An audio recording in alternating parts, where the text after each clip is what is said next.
Yan mga kakutingting, may gagawin na naman tayo. Thermostat, display problem naman at mga button. Audio Jungle. Audio Jungle. Audio Jungle.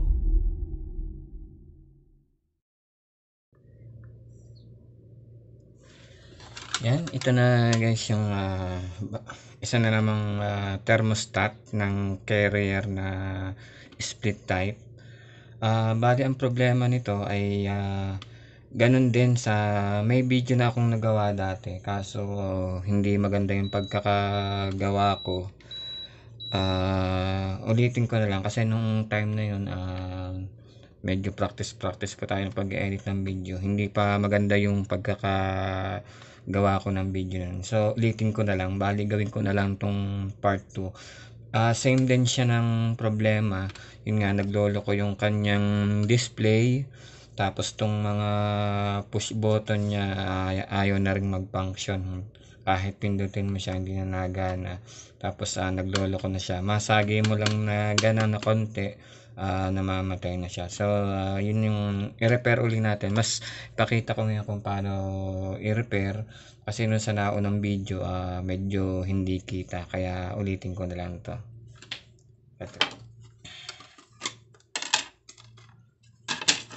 So ito yung itsura ng loob niya. Bali itong pakita ko sa inyo yung display niya. Ito nga pala ay may supply siya na kailangan niya ng supply na 5 volts.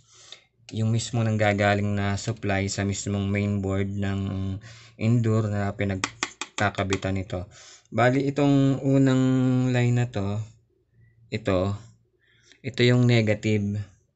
Tapos ito yung pangalawa, positive. Dalawa lang yung ating susupply. Lalagyan natin siya ng 5 volts. So ginawa ko, kuha lang ako ng charger na hindi ginagamit. So ayan, pinutol ko na lang yung dulong USB. Ang positive nga pala sa charger ay itong kulay red, at ang negative ay itong kulay black. Ito namang terminal, kinuha ko lang to sa mga sirang mga electronics, yan, gaya nito. Yan, ito. Kinuha ko lang to dito, itong terminal na to. Magagamit natin siya para madali nating ma-connect dun sa terminal niya. Halos hindi naman siya kasukat na sukat, pero papasok naman siya. So testingin lang natin. Pakita ko sa inyo kung anong talagang problema ng itong board na to.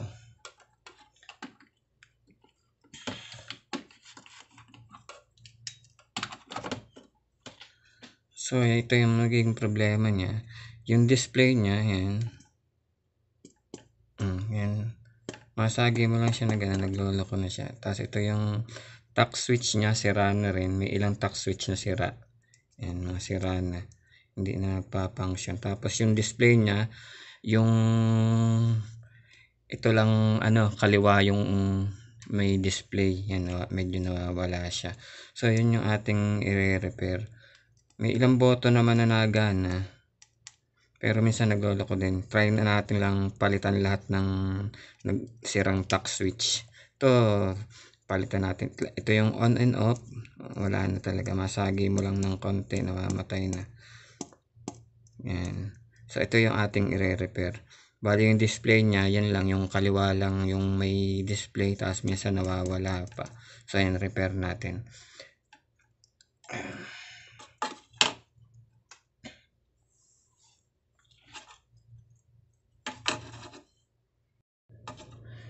Kalimitan nga palang problema kapag ito ay yung display niya may problema. I-resolder lang natin tong hinang niya. Resolder lang muna natin para makita nyo, check. Try nating i-resolder. Minsan kasi lumaam, nawawala na yung kanyang hinang. Bumibitaw yung mga hinang niya. So resolder lang natin.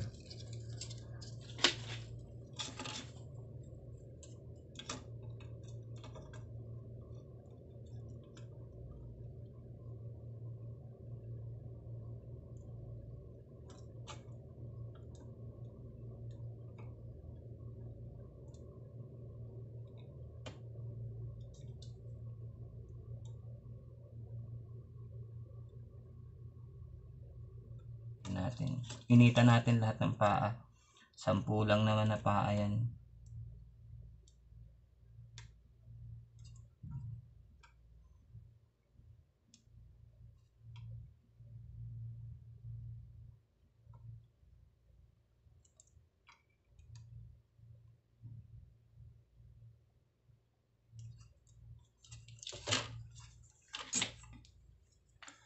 Yan, supplyan ulit natin 5 volts. Ito nga pala, 5 volts lang, madali lang to. Kuha lang kayo ng lumang charger.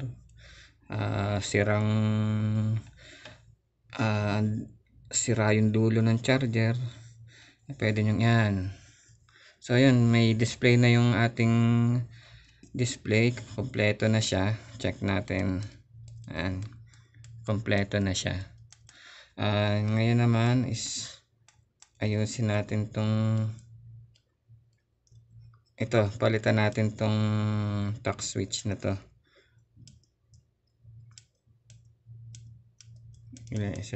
Dalawa yung ito, nagloloko na rin to.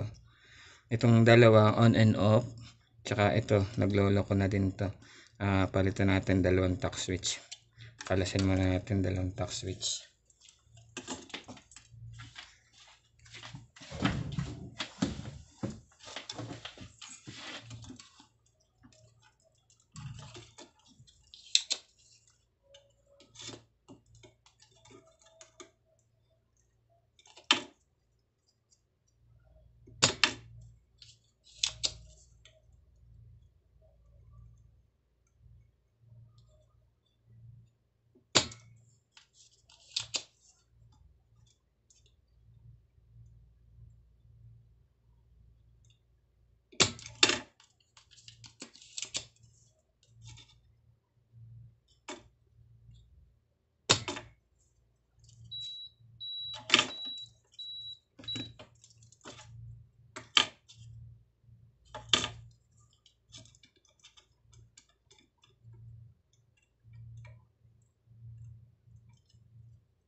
Kapit pa yung sign on off.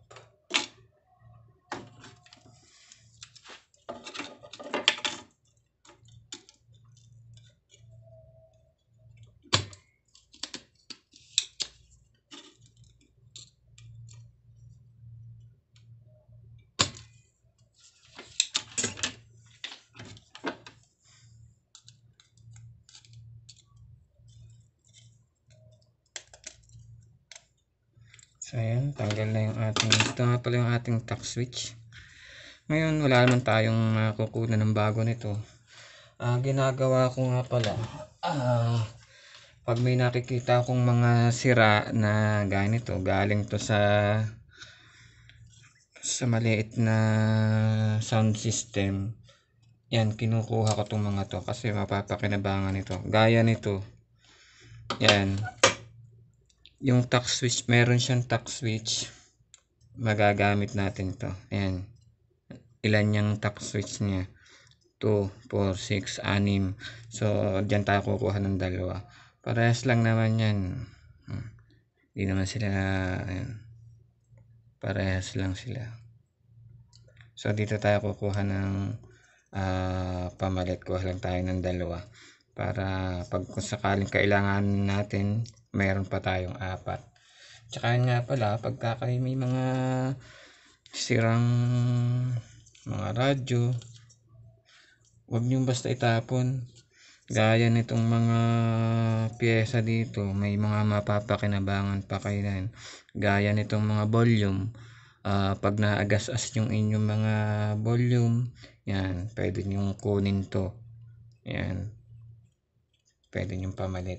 Pero kung may pambili naman kayo, madali naman bumili niyan para sa volume. So kunin ko lang yung tack switch dito para maikabit natin.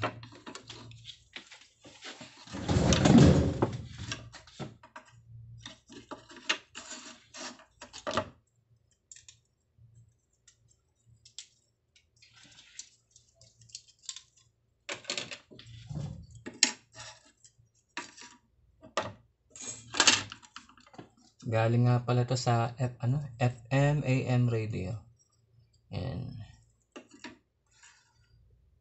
Kunin lang natin ng isang, kuha tayo ng tack switch, dalawa lang na tack switch.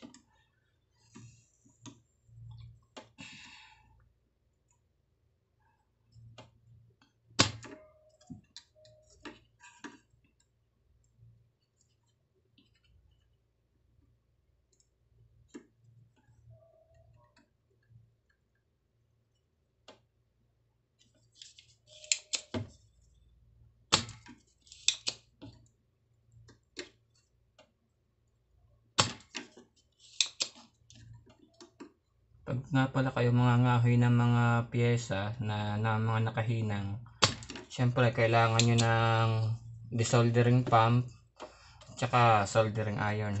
Pagka soldering iron lang yung gamit nyo, may hirapan kayong kumuha ng mga pyesa na nakahinang. Malamang sa malamang masira yung pyesa na inyong kukunin o hindi nyo rin mapapakinabangan pag wala kayo nitong soldering pump. Para yung tunaw na hinang, hihigupin niya.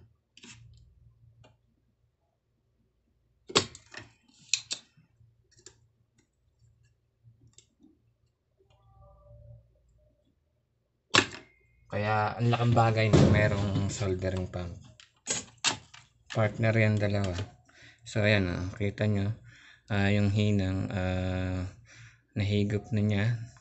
So madali na natin matatanggal yung tack switch. Kung nakakapit man, may konti lang na yan, madali na yung tanggalin.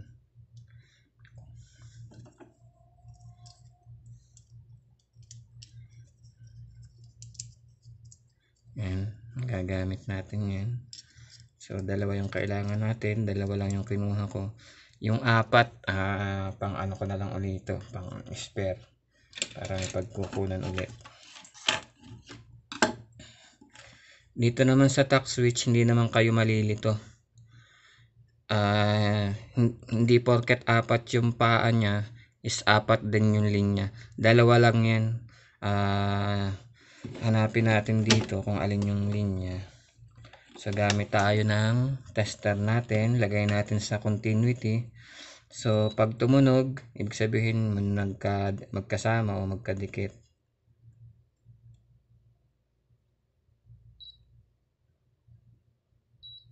So itong linya na to, yun yung magkasama. So kabit natin. Yan. Swak na swak siya, parehas na parehas siya. Tsaka kung mapapansin nyo, yung sadyang good na tack switch, meron siyang pitik. Ramdam nyo naman na nagkiklik.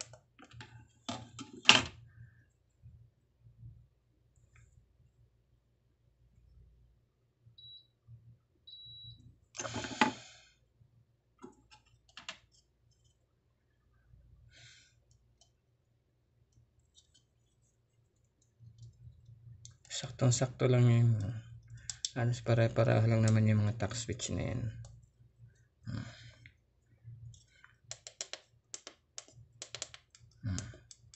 Itong mode medyo alangan na rin ako dito.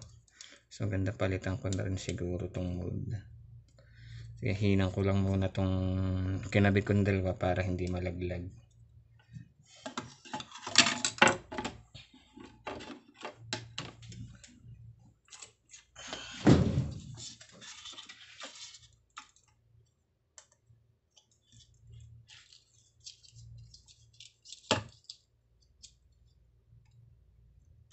may ino-order nga pala akong bagong tester digital para magamit ko din sa electronics, basic na electronics.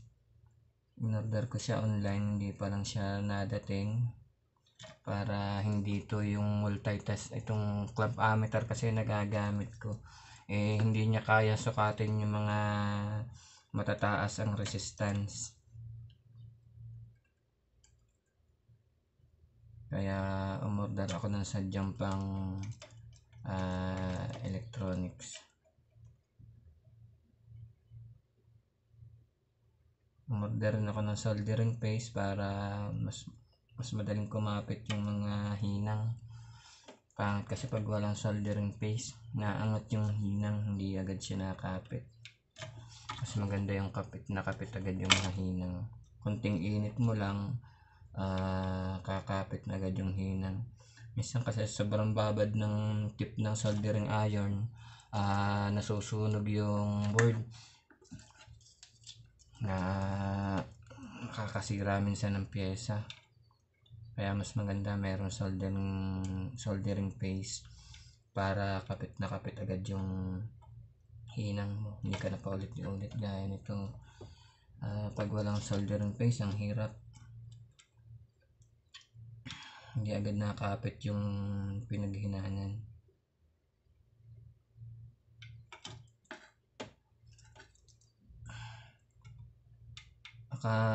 Kasabay na nun dumating yung aking in-order na soldering paste at saka yung bago kong digital na multitester. In-order ko nga pala yung meron na siyang capacitance tester para masukat na rin yung capacitance ng capacitor.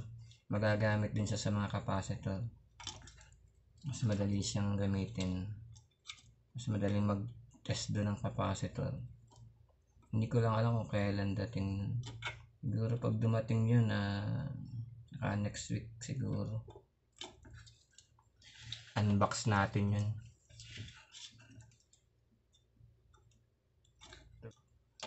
Nga pala, ito naman, hindi naman sadya ako electronics technician. Bali may background lang ako ng basic electronics.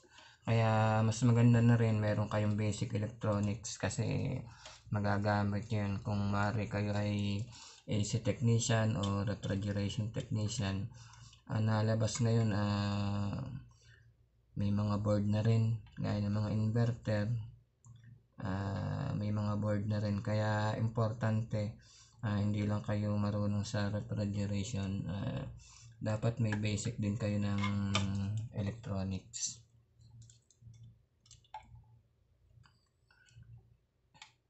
May basic ako ng electronics, pero yun, nagagamit ko naman siya, napapakinabangan naman yung basic electronics.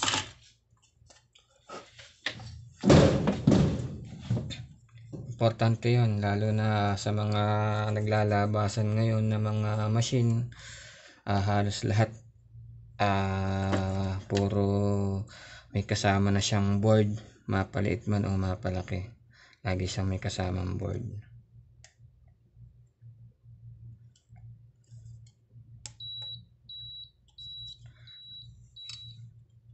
So ayan, ito na yung pinalta natin na on and off, at saka itong sa slip nya. So ayan, ngayon one click na lang yung on and off. Kanina masagi mo lang yung itong thermostat na to, na mamatay na siya.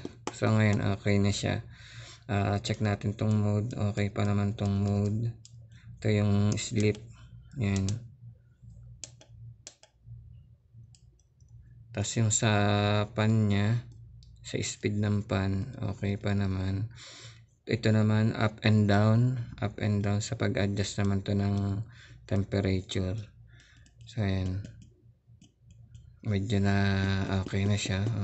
Kahit galawin mo na siya, hindi na nawawala yung display. Hindi gaya kanina, ang may display lang yung bandang kaliwa lang. So makikita niyo yan. Ito naman yung up, pagpataas ang temperature, yan, down. So yan, okay na to. Pwede na natin tong ibalik uli dun sa unit ng AC. Kasi sobrang init ngayon na kailangan may kabit to doon. Yun lang, hindi tayo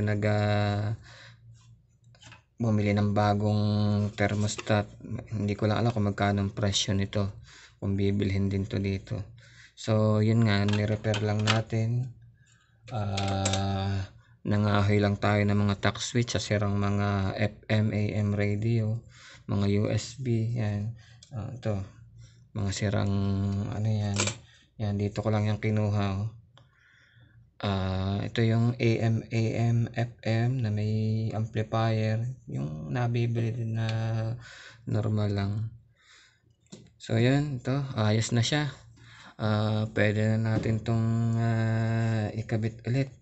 So yun nga pala, recall lang natin, ito yung ginawa nating power supply nito. 5 volts lang to, 5 volts lang yung ginamit ko. Tapos ang negative niya is itong unang linya, ito negative, yan, negative, ito yung positive. Ulitin ko, negative 5 volts, at ito yung positive. Yan, dalawang linya lang naman yan. Tapos yung the rest naman is signal na, yung magko-command na sa indoor, sa board ng indoor pag pinindot nyo itong mga button na to. Gaya nito, pag pinindot nyo to, off, mag-off na siya. Yung dalawa namang natitira, ito yun yung magbibigay ng signal sa board ng indoor. Ayan. Gaya nyo mode. Okay na siya, pan. Okay na din yung pan. Temperature setting 70, yan, okay na din siya. So yun, sana may natutunan kayo sa ating basic electronics lang about dito sa ating Carrier thermostat. Carrier siya, may mga ganito pa kasing nalabas, pero pwede naman itong, may nabibili naman kung gusto nyong bumili. Isang buo na rin to nabibili, isang ganito assembly. Kabit nyo lang yung terminal dito. Pero ang ginawa ko is ito, tinry ko munang repair, pero kung wala na akong magagawa talaga, no choice na kundi bumili. So meron pa naman tayong nagawa. So yun, medyo maswerte tayo at meron tayong mga nakakahuyan, nakukunan ng mga pyesa kahit pa paano. So napaka-importante yan, mag-collection din kayo ng mga sira-sirang pyesa. Wag nyo basta itapon, lalo na yung mga tack switch, medyo mahirap hanapin yan. So yan guys, balik ko lang muna to, kabit ko lang, pakita ko na sa inyo pagka nakakabit na to. Update ko kayo pag nakakabit na. Mapapaandaran natin yung ating AC kasi gawa na yung ating asan yun nga pala. Maraming salamat sa inyong panonood. Sa hindi pa nga pala subscribe, sana po ay mag-subscribe kayo. Paki-like na rin po yung video. Tapos makiki-comment na lang din po kung kayo may mga nais idagdag o nais itanong. Huwag po kayo mahihiyang mag-comment para masagot po natin yung inyong mga katanungan. So yun po, maraming salamat po sa inyo. God bless po sa inyo.